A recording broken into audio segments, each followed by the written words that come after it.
Donald Trump held a rally in Pickens County, South Carolina, which happens to be the home county of Lindsey Graham.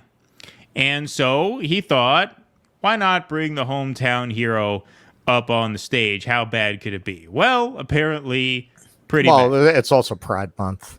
Yeah, that's true. Right? You can't snub him on Pride Month. That's true. That's true. So he brings Lindsey Graham up on the stage, and boy, did it not go well. Here's Lindsey Graham taking the podium.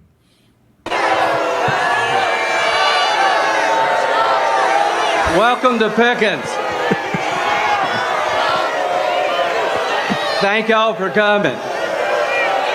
Thank you very much. Thank you. Thank y'all. These MAGA guys hold a grudge. Thank you all for coming. Thank you very, very much. Thank you. Thank you. I think they're just saying, let's go, Lindsey. Well, Yeah, right, exactly. Let's go, well, Lindsey. you want to find something in common? No, not really. Oh, man, what the hell was he thinking? What the hell was I thinking? Thank y'all.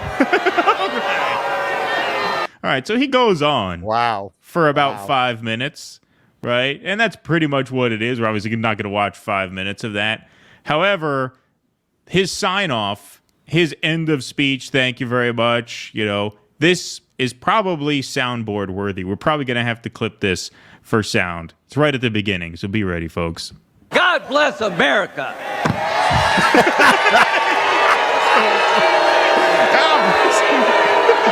Oh, darn it!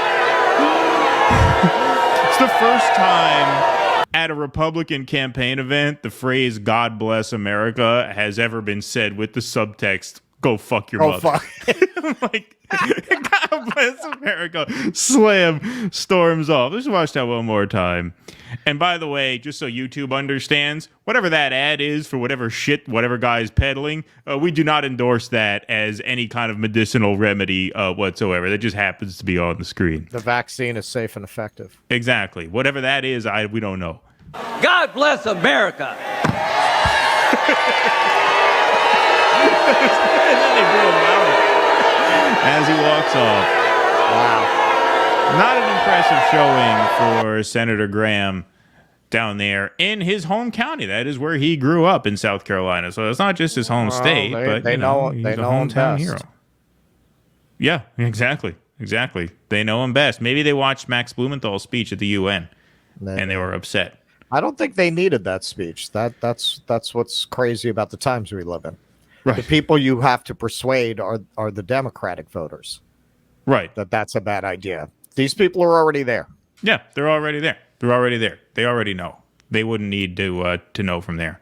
But, Lindsey Graham tried to have it both ways. He's a guy who, started out a massive Trump critic, pretty much a never Trumper. I mean, early in the 2016 primary, he was out there saying that if Trump is the nominee, we have to let our love of country overcome our hatred for, whoever the Democrats nominate, Bernie, obviously, or Hillary Clinton, who he assumed will be the nominee. Our hatred of Hillary Clinton must take a backseat to our love of country. Therefore, we can't support Trump. And then he folded, and, he's been pretty sycophantic of late, but can't buy his way back into the fold. Of late, like pretty much since Trump wrapped up that nomination. Yeah, exactly. So he did try it about face, but not buying it down there in Magaville. That was pretty brutal. I mean, it was 6 minutes of just continuous booze. Well, because he has always tried to have it both ways, because he is this very establishment Republican who will cheerlead the Ukraine war, and they're not about that. They're not about that. The people who are about that are in the other party. He should become a Democrat. Like, what would he really have to change to become a Democrat? Right. Not much. Right, exactly. Not much. Abortion. Tim Kaine's pro-life. Yeah, I mean, he got picked as a VP. The thing about Graham is he's been a really vicious partisan in all the Supreme Court fights. Not like most of the Republicans haven't. They all pretty much have, except, Murkowski basically is the only one. Even Collins, falls in line. But But, he's been a headline grabber in a lot of those fights, very vocally defensive of Kavanaugh, so, really tried to get his way back on their good side, but could never quite sell it. Maybe there is something about him that they suspect that is just a bridge too far for them, if you know what I mean. Maybe. Could be. I mean, I don't condone it. I don't condone it, but no. It might be. Maybe. It might be. I don't think that's necessary, though. They went at. I mean, to I'm read into it. joking. They went after God. Who was the Speaker of the House? Who was kind of funny when he quit. He was happy as a lark. He was John Boehner. John Boehner. Right. Like John Boehner was a lefty to these fucking people. Yeah, exactly. Yeah.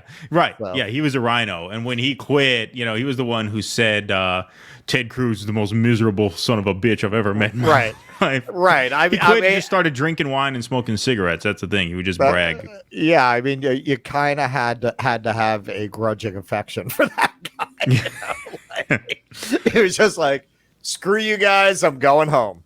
According to, insiders, Obama and Boehner actually got along very well, like as people. There was no personal animosity there, even though Boehner was a real stubborn fuck because he had to be, right. In terms of blocking everything Obama wanted to do. Obama didn't have any personal animosity for John Boehner. Interesting. Those are simpler times, obviously. Those are more innocent era. The sort of pre-collapse, sort of calm before the storm. Well, it was kind of the end of any facsimile of civility between the parties.